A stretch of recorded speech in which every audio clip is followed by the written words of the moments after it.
দেখবেন ভোট ঘোষণার সাথে সাথে মিলিয়ে নেবেন, তৃণমূল বলবে এই বিজেপি, না আস্তে আস্তেই এতজনের নাম কেটে দিনা, প্রথম বলবে বিজেপি, আগে সে কামড়ে ঘা করবে। বিজেপি শুভেন্দু অধিকারীদেরকে দিয়ে কামড়ে ঘা করাবে, কি এই নাম অ্যাডজুডিকেশন যা আছে সব বাদ দিয়ে দেব বলে ভয় দেখাবে। আর যারা বিজেপি মাইন্ডেড নয় তাদেরকেও বলবে এদেরকে জব্দ করার জন্য ভোট আমাদের দাও, সব ভোটাধিকার নাম বাদ দিয়ে দেবো বলবে। ওরা খুশি হবে, আপনি আতঙ্কিত হবেন, আবার আপনাকে মলম লাগাতে তৃণমূল চলে আসবে। ঠিক যেভাবে 2021 সালে বলেছিল এসআইআর এনআরসি করে তাড়িয়ে দেবো, সিএ করে তাড়িয়ে দেবো, ঘা করেছিল, আর তৃণমূল এসে বলেছিল আমরা কাউকে তাড়াতে দেব না। কিন্তু আমি বলেছিলাম কি, অমিত শাহজি কেন, মোদিজি কেন, ওদের 14 পুরুষের ক্ষমতা নাই কোন একটা ভারতীয় মুসলমানকে দেশ থেকে তাড়াবার। পেরেছে? এই যে এসআইআর নামক জিনিসটাকে ঝুলিয়ে রেখেছে, ওটা হচ্ছে কুচো। আপনাকে বলবে আমাকে ভোটটা দাও, আমি ক্ষমতায় আসলে তোমার সব সমস্যার সমাধান করে দেব। আজকের ডেট পর্যন্ত পশ্চিম বাংলার মুখ্যমন্ত্রীর নাম কি বলুন ভাই? মমতা ব্যানার্জি। ক্ষমতাসীন দলের নাম কি? তৃণমূল কংগ্রেস। তাহলে আজকে যখন তুমি ক্ষমতায় আছো, এখন পর্যন্ত আমারটা ঠিক করতে পারছো না, কালকে যে তুমি ঠিক করবে দায়িত্বটা কে নেবে ভাই? কি বলছি বুঝতে পারছেন? এখন তো আমরা পশ্চিমবাংলা সরকার মানে সরকারের আন্ডারে, আমরা এখন তো তৃণমূল পরিচালিত সরকার চলছে। তোমার সরকার পরিচালনা হওয়ার পরেও জীবিত মানুষকে মৃত মানুষ হিসাবে ভোটে ডিলিট করা হলো কেন? এর জবাব তাহলে তোমাকেই তো দিতে হবে। এর সমাধান করার জন্য তুমি কি করতে, তার জবাবটা আমাকে দাও। ব্যক্তি মমতা ব্যানার্জি কি করছে আমার দেখার প্রয়োজন নাই। ব্যক্তি মমতা ব্যানার্জি কোথায় গিয়ে লাফালাফি করছে দেখার দরকার নাই। পশ্চিম বাংলা সরকারের আন্ডারে আছি, ব্যক্তি মমতা ব্যানার্জির আন্ডারে আমরা নয়। তাই পশ্চিম বাংলা সরকার কি করলো এই সমস্যার সমাধানের জন্য? এখানে যে 40% মানুষ অ্যাডজুডিকেশনের আন্ডারে আছে, এই অ্যাডজুডিকেশন যতক্ষণ না তুলছে ভোট ঘোষণা করা যাবে না। একবারও কি পশ্চিম বাংলা সরকারের প্রধানের মুখে পেয়েছেন? দ্বিতীয় প্রস্তাব কি দিয়েছিল? বিধানসভায় একটা নিন্দা প্রস্তাব পাস করানো হোক, বিধানসভায় নিন্দা প্রস্তাব পাস করানো হোক। এসআইআর এর নামে পশ্চিম বাংলার মানুষদেরকে হয়রানি করা হচ্ছে, টার্গেট করা হচ্ছে, সন্দেহ করা হচ্ছে, এই মর্মে একটা নিন্দা প্রস্তাব পাস করানো হোক। ওই নিন্দা প্রস্তাবের কপিটা নিয়ে 3 নম্বর পয়েন্ট যেটা বলেছিলাম, পশ্চিম বাংলা সরকার সুপ্রিম কোর্টে মামলা করুক, যে মামলা করবে সেই মামলাতে নিন্দা প্রস্তাবের কপিটা ট্যাগ করে মামলা করুক। দেখতেন আজকের এই দুর্দিন দেখতে হতো না। কিন্তু তার পরিবর্তে উনি গিয়ে কালো একটা গায়ে জড়িয়ে একটু লাপালাপি করলেন। তখন ব্যাপারটা হচ্ছে অ্যাডভোকেসি যে সে করতে পারে না, যে সে কিন্তু লয়ার হতে পারে, মানে আপনার কি বলে ল নিয়ে পড়তে পারে, তাই তো নাকি বলছে? ভুল বলছি নাকি? আর সুপ্রিম কোর্টে প্র্যাকটিস করতে গেলে আপনার এখানকার আমাদের উকিল সাহেব আছেন, ইনি সুপ্রিম কোর্টে সরাসরি প্র্যাকটিস করতে পারবে না। অল ইন্ডিয়া লেভেলের এক্সাম দিতে হয়, পাস করতে হয়, তারপরে এনরোল হয়, তাতে আইডি কার্ড পাবে, তারপরে সে। কিন্তু মিডিয়া এমন ভাবে দেখিয়ে দিল যে কপিল সিব্বল, অভিষেক মানু সিংভির ওপরেও যদি কোনো অ্যাডভোকেট থেকে থাকে সেটা আমাদের মাননীয় মমতা ব্যানার্জি। আপনারাও গ্যাস খেয়ে গেলেন। ঠিক কেমন দেখিয়েছিল খেয়াল আছে? কি বলুন তো, করাচি দখল হয়ে গেল, মনে আছে? Surgical strike. আমি শুনেছি পাকিস্তানের লাহোর নাকি খুব সুন্দর জায়গা, জানি না আমি তো। আমি যেই শুনেছি করাচি ফারাচি লাহোর দখল হয়েছে, আমি মনে মনে ভাবছিলাম এই সুযোগে একবার বিনা পাসপোর্টে ঘুরে আসা হয়ে যাবে, আমাদের হয়ে যাবে তো সব। কিন্তু সকালবেলা মনটা খুব খারাপ হয়ে গেল। কিন্তু মিডিয়া এমন করে ফেলেছিল, দখল করে নিলাম আমরা সব। ঠিক মিডিয়াতে মমতা ব্যানার্জিকে ওই লেভেলের উকিল বানিয়ে আমাদের চোখে কালো পট্টি বাঁধিয়ে দিয়েছে। আমাদের সজাগ সতর্ক থাকতে হবে। তা 3টের একটাও করেছে আজকে এই দুর্দিন দেখতে হলো। এবার আপনাদের বলি কেন করেনি? করতে পারতো তো, কেন করেনি? করলে আপনার মনে আতঙ্ক থাকতো। আপনি তো আমাকে ভরসা করেন না, করেন মমতা ব্যানার্জিকে, বারবার নিয়ে এসে আপনাকে ডুবাই, তারপরেও আপনি ভরসা করেন। যদি আপনি আতঙ্কিত না থাকেন তৃণমূলকে আপনি ভোট দেবেন? কেউ দেবে না। অপশন নাই বলে তৃণমূলকে ভোট দেয়, তাই না? অপশন নাই বলে তো দেয় বিজেপিকে আটকানোর জন্য। এছাড়া কোনো কারণ আছে তৃণমূলকে ভোট দেওয়ার? একটাই কারণ, বিজেপিকে আটকাতে হয়, এর বাইরে কোনো কারণ নেই। কিন্তু যখন আপনার ভোটাধিকার ঠিক হয়ে যাবে, আপনি আতঙ্ক মুক্ত, মাথায় টেনশন নাই, তখন তো খামচিহ্নতে বা আর যে ধর্মনিরপেক্ষ শক্তিগুলো আছে সেখানে দেবেন ভাই। সেটা না দিতে পারে, ওই জন্য বিজেপি তৃণমূল মিলে গট আপ করে। আর একটা কি রাস্তা, মমতা ব্যানার্জিকে মুখ্যমন্ত্রীর চেয়ারে বসতে হবে আবার। কিন্তু যে চেয়ারটা এখন আছে, যে বসতে গেলে এই রাস্তার এখন খানাখন্দে ভরপুর।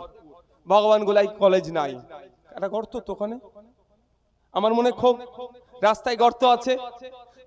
ভগবান গোলাই এই পর্দা পারতো ওটা নাকি, যেটা ভাঙবে, ওই অঞ্চলটার নাম কি, তারানগর যা আছে, হসপিটালে ডক্টর নয়। মুর্শিদাবাদে প্রায় 90 লক্ষ মানুষ আছে, একটা মেডিকেল কলেজ, তাও সেখান থেকে রেফার হয়ে যাচ্ছে। ফায়ার ব্রিগেড নেই, অনেক সমস্যা। শিক্ষা না, স্কুলে শিক্ষক নয়, হসপিটালে ডক্টর নয়, বিড়ি শ্রমিক যারা আছেন বা অন্যান্য শ্রমিকদের মিনিমাম ওয়েজেস নাই, অনেক সমস্যা। ওয়াকফ নিয়ে যে নাটক করেছিল, সব সমস্যা, ওবিসি নিয়ে সমস্যা, খানাখন্দে ভরপুর। মমতা ব্যানার্জি আর ওই মুখ্যমন্ত্রীর চেয়ারে যাওয়ার যে রাস্তা, ভালো রাস্তা নাই, খানাখন্দে ভরপুর, যেতে পারবে না। তাহলে জোড়াতালি তো দিতে হবে ভাই, জোড়াতালি তো দিতে হবে। ভাঙা রাস্তায় কুচো দিয়ে তো অন্তত চলার মতো উপযুক্ত করতে হবে। এই কুচোটা হচ্ছে আপনারা, বুঝতে পারছেন না?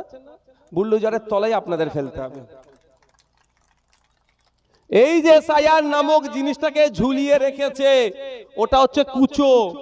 আপনাকে বলবে আমাকে ভোটটা দাও, আমি ক্ষমতায় আসলে তোমার সব সমস্যার সমাধান করে দেব। আজকের ডেট পর্যন্ত পশ্চিম বাংলার মুখ্যমন্ত্রীর নাম কি বলুন ভাই? মমতা ব্যানার্জি। ক্ষমতাসীন দলের নাম কি? তৃণমূল কংগ্রেস। তাহলে আজকে যখন তুমি ক্ষমতায় আছো, এখন পর্যন্ত আমারটা ঠিক করতে পারছো না, কালকে যে তুমি ঠিক করবে দায়িত্বটা কে নেবে ভাই? কি বলছি বুঝতে পারছেন?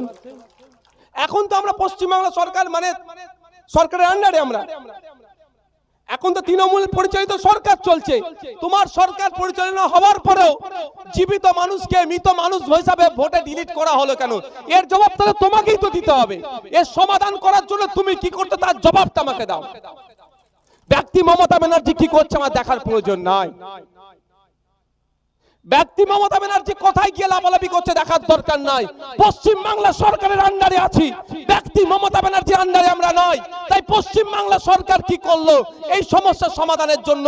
এখানে যে 40% মানুষ অ্যাডজুডিকেশনের আন্ডারে আছে, এই অ্যাডজুডিকেশন যতক্ষণ না তুলছে ভোট ঘোষণা করা যাবে না।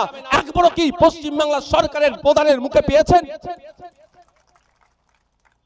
কি বলছি বুঝতে পারছেন আপনারা? ডাক্তার মানা করেছে চিৎকার করতে, আমার শরীরটা খারাপ, গলার অবস্থা ভালো নয়, ওষুধ দিয়ে দিয়ে চলছে, কিন্তু আপনাদের বোঝাবার আমি চেষ্টা করছি।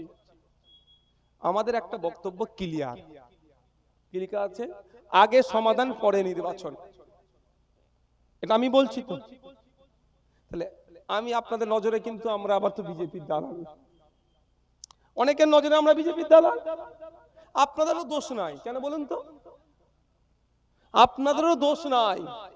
এমন সাজিয়ে গুজিয়ে পলিশ করে আপনার সামনে নিয়ে এসে দাঁড় করাচ্ছে, ভাবছেন সত্যি বিজেপির দালাল নওশাদ সিদ্দিকী। কিন্তু বিজেপির যে কটা আইন রাষ্ট্রের পক্ষে মুসলমানের বিপক্ষে করেছে, সব কটার বিরুদ্ধেই নওশাদ সিদ্দিকী মামলা করেছে সুপ্রিম কোর্টে, বুঝতে পেরেছেন?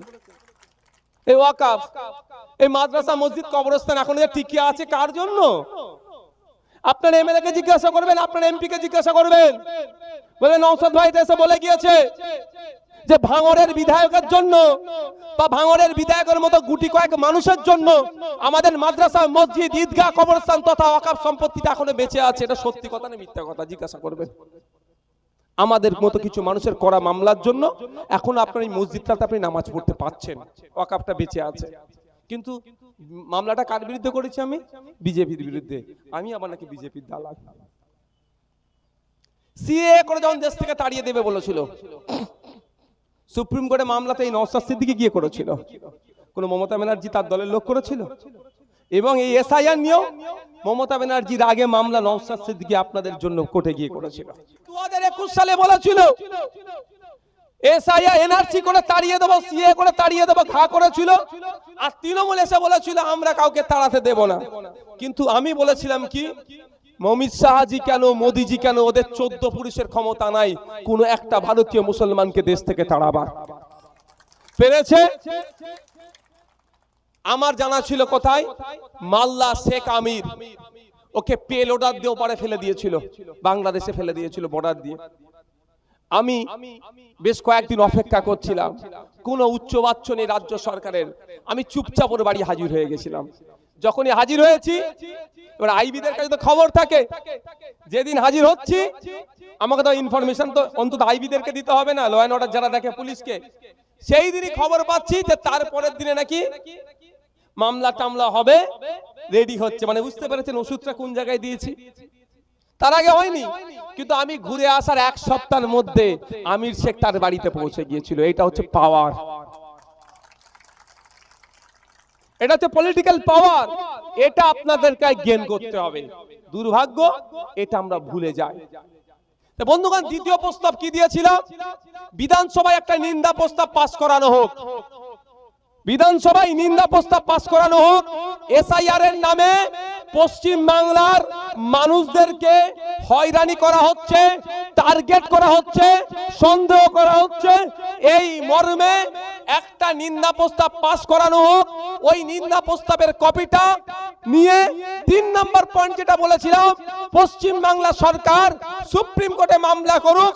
যে মামলা করবে সেই মামলাতে নিন্দা প্রস্তাবের কপিটা ট্যাগ করে মামলা করুক।